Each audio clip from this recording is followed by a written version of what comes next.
이대로 가면 국민연금 기금은 2055년에 완전히 소진된다. 보건복지부 산하의 국민연금 재정추계 전문위원회가 1월 27일 발표한 내용입니다. 이 계산대로라면 2055년 65세가 되는 1990년생부터는 받을 수 있는 연금이 남아있질 않게 된다는 거죠.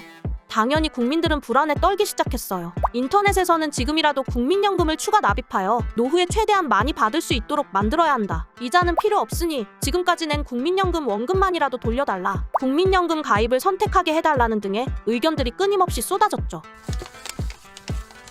자, 일단 결론부터 말씀드릴게요. 90년생부터 국민연금을 못 받게 된다는 것은 사실이 아닙니다. 애초에 보건복지부와 국민연금공단은 국민연금 지급 중단을 생각조차 하지 않고 있어요. 일단은요, 현행 국민연금법을 보면 국가는 이 법에 따른 연금급여가 안정적 지속적으로 지급되도록 필요한 시책을 수립 실행하여야 한다라고 규정되어 있습니다. 만약 국민연금 기금이 모두 소진된다고 하더라도 재정을 투입하여 국가의 지급 의무를 유지한다는 것이 현재 복지부와 국민연금공단의 입장입니다. 휴, 지금 다행이라 생각하셨나요? 그러실 필요 없어요.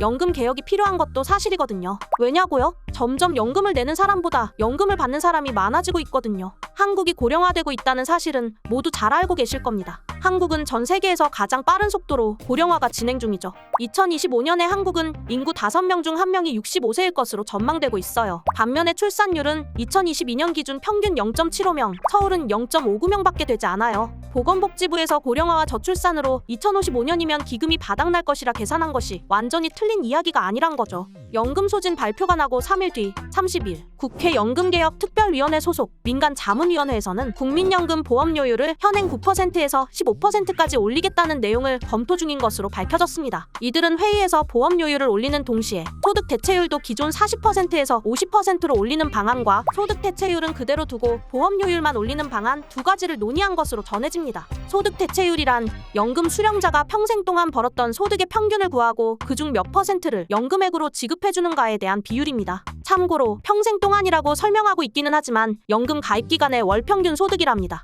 또한 18세에서 59세까지로 제한되어 있는 국민연금 가입 시기를 상향 조정해야 한다는 의견도 나온 것으로 알려집니다. 지금의 국민연금은 60세까지 납부한 뒤 65세에 수령하기 때문에 5년의 공백이 존재하는데 수급 연령에 맞춰 납부 가입 기간도 상향하자는 것이죠.